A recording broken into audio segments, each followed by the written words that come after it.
Hey sports fans, Coach Nick here, and welcome to B-Ball Breakdown. We are here with friend of the program, CJ McCollum, and of the Trailblazers, of course.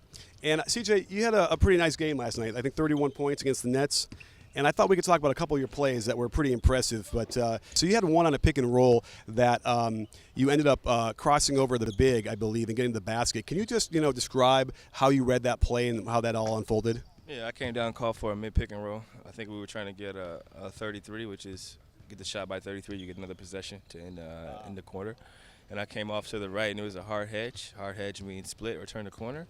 And I chose to split and threw it through on AC. And then I gathered around the dotted line, and I was thinking about dunking it. And then I realized who I was. So I switched to the left hand and did a left hand finish. Do you like going off 2 feet versus 1?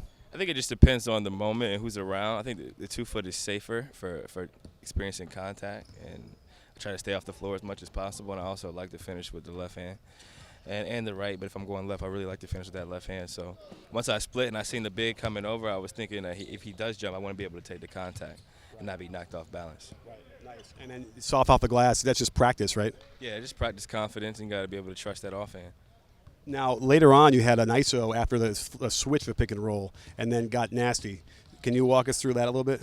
Yeah, I mean, I like when I get switches with bigs. I feel like it's my time to go to work and make something happen, whether that be for myself or someone else. And I know it's an awkward feeling for a big being on an island with a guard. So I try to simplify it. Maybe a crossover hesitation, get them leaning a little bit, and then in this particular case, I think I went right to left. A little hesitation, stutter, left hand hezzy, kind of look up a little bit to freeze him.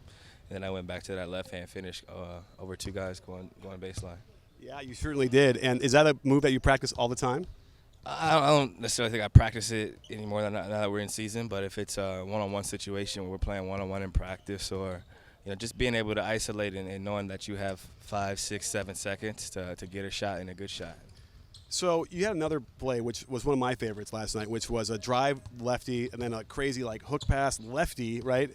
And then walk us through that play, because I want you to tell us how that unfolded and how you ended up getting that 3-point shot. Yeah, I think I went back door. We were in one of our motion sets, and I went back door. Myers made a great pass, and as I was driving, I kind of seen the defense collapse. So Shabazz raised up in an area where he was visible. I hit him with the left hand overhead pass on the run, and that created a scramble for the defense. So there's a lot of people running out, closing out.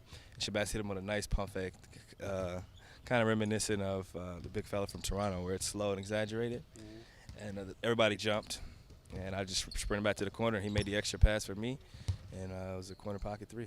How often do you get that 3 after you drive into the basket and then flying out to the corner? I mean, usually when you drive to the basket and throw it in, usually you come out to the corner, there's a shot available. Do you practice that when you're in the off season? Yeah, in the off season, pass, relocate, make that baseline pass, get back out, and put yourself in a position to score and shoot. Well, I can't thank you enough for joining us today, and looking forward to what's going on the rest of the season. Playoffs?